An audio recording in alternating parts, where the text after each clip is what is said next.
Assalamualaikum Ustadz. Waalaikumsalam warahmatullahi wabarakatuh. Mohon pencerahannya.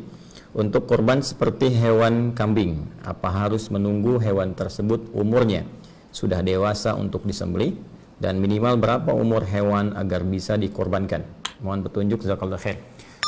Petunjuk kita mohonkan kepada Allah Subhanahu wa taala. Dari situ kemudian kita lacak pada keterangan Rasulullah SAW yang menyampaikan secara detail pesan-pesan dan petunjuk Allah Subhanahu wa taala yang diteruskan untuk sampai kepada kita hamba-hamba Allah dan umat Nabi Muhammad SAW. Untuk melacak keterangan Nabi SAW, kita kembali kepada kitab-kitab hadis yang merangkum keterangan Rasulullah yang bisa kita akses. Di antara pertanyaan Anda ini kita bisa temukan di antaranya dalam hadis riwayat Muslim nomor hadis 1963. Ya, riwayatnya bersumber dari sahabat Jabir radhiyallahu taala anhu, anin Nabi sallallahu alaihi wasallam, dari Nabi sallallahu alaihi wasallam qala, beliau bersabda, la tadhbahu illa musinnatan. Janganlah kalian menyembelih hewan, ya. Ini dalam konteks yang khusus untuk berkurban. Ya, illa musinnatan, kecuali hewan itu sudah cukup umurnya. Ya, cukup usianya. Baik, jadi ini keterangan yang pertama yang bersumber dari Nabi SAW. Teruskan, illa an ya'sura alaikum, kecuali jika engkau memang benar-benar sulit tidak menemukan hewan dengan umur yang telah ditetapkan ini, maka fatadhbahu jaza'atan minad dha'ni, maka silahkan Anda sembelih hewan yang di bawah umur yang telah ditetapkan ini. Kalau kambing muda, kan, domba muda, demikian sapi atau unta, ya, dengan kondisi yang kasuistis tertentu saja. Baik, sekarang pertanyaannya, berapa batasan umur yang ditetapkan ini? Kita lacak kemudian keterangan para ulama, khususnya para ulama-ulama yang menjadi rujukan, ya, bintang di dalam kajian-kajian fiqih yang menelaah dengan sangat teliti keterangan Nabi SAW. Menurut para ulama, ini dibagi ke dalam 3 bagian. Jadi ada hewan jenis kambing dan domba, ada hewan seperti sapi dan kerbau, ada hewan unta. Ya, terkait dengan kambing ini kita bisa lacak keterangan para ulama. Mereka membatasi usia kambing, domba dan sejenisnya, yaitu sudah masuk 1 tahun, ya, mau ke tahun kedua. Jadi usia setahun masuk ke tahun kedua. Jadi paling minimal setahun lah, ya, setahun. Kemudian dia akan masuk tahun kedua. Ini batas untuk hewan kambing dan domba. Ya, memang ada dari fikih Hanafi dan Hambali yang mengkhususkan untuk domba itu boleh usia 6 sampai 7 bulan. Tapi umumnya yang disepakati, ya, mengambil batas paling amannya usia setahun masuk tahun kedua. Kemudian untuk hewan sapi, kerbau, itu di usia 2 tahun masuk tahun ketiga. Ya, ada yang mengambil bulatnya aja usia 3 tahun gitu, ya. Namun batas minimalnya, karena tadi Anda tanyakan minimal, bisa dikatakan tahun kedua masuk tahun ketiga. Ya, kalau ingin yang ambil jalur aman, boleh kemudian yang usia 3 tahun. Tapi kalau sulit menemukan yang itu, maka diambil jalur minimal usia 2 tahun masuk ke 3. Sedangkan untuk hewan unta, nah ini mungkin di kita, khususnya di wilayah Indonesia sekitarannya atau tropis pada umumnya, tidak biasa berkorban unta. Mungkin ini kebanyakan di Timur Tengah, atau hewan-hewan yang kemudian bisa tumbuh berkembang di iklim yang serupa dengan itu, maka batasan unta disepakati 5 tahun.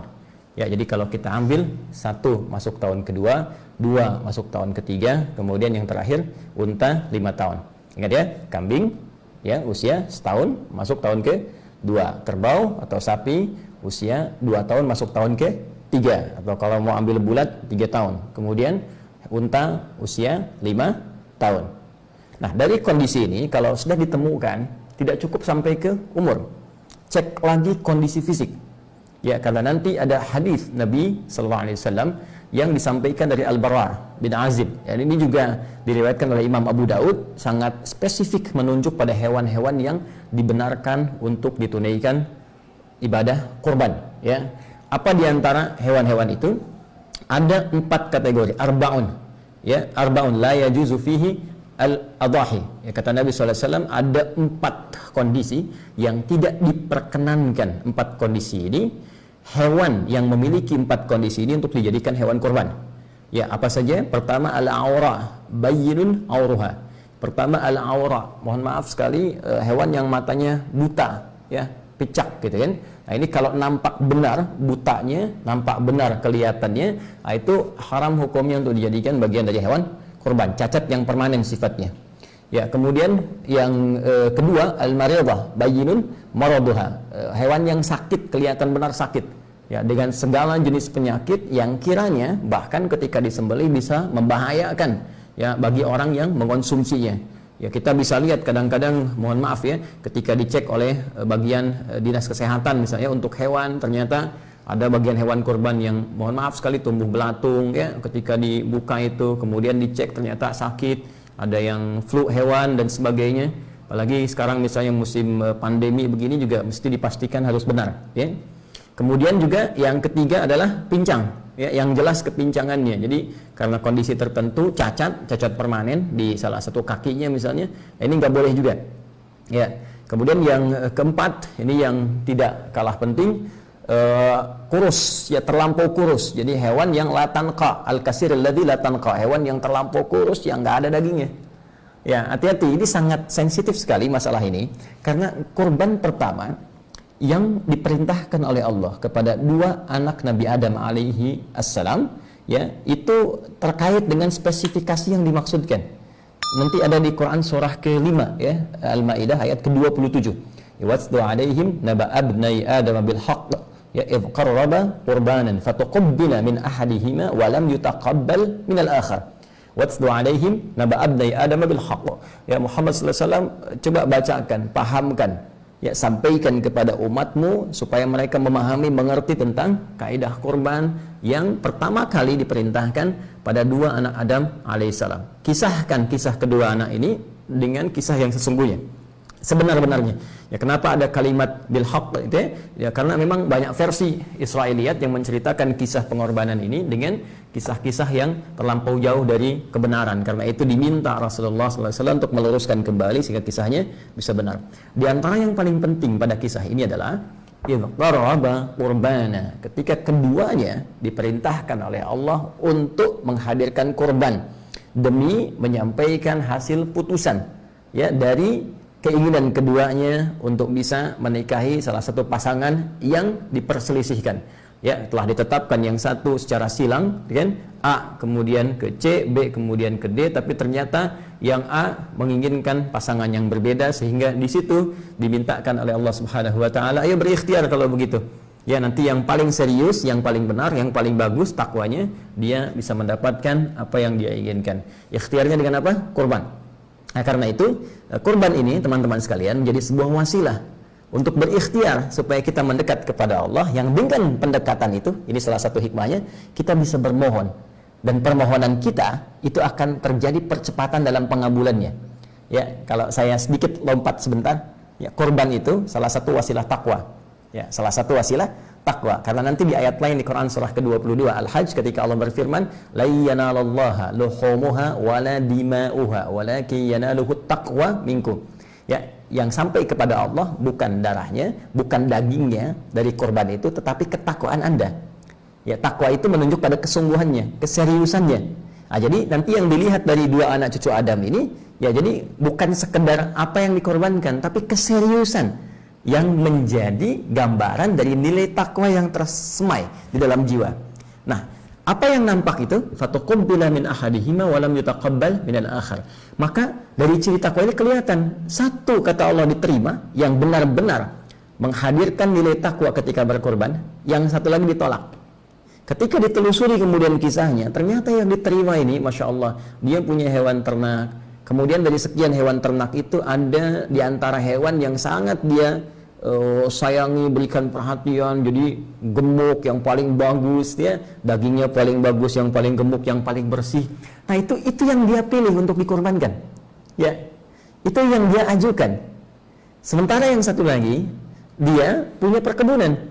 Dari hasil kebunnya itu, ternyata dia berpikirnya begini, ya, seperti kelihatan logis, padahal dalam nalar syariat ini tidak masuk. Ya, seperti kelihatan logis dalam akal pikiran, padahal dalam nalar syariat ini tidak masuk. Jadi dia berprinsip begini, sudahlah, ini kan yang bagus-bagus dari hasil kebun, saya aja yang makan. Toh Allah nggak akan makan ini, jadi saya kasih yang jelek-jeleknya aja.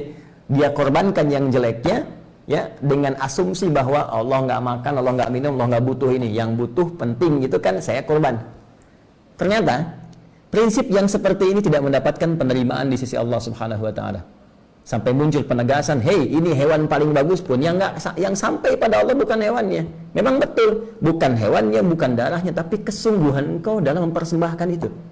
Ya, kesungguhan engkau dalam menyiapkan itu. Kamu nggak sungguh-sungguh nih.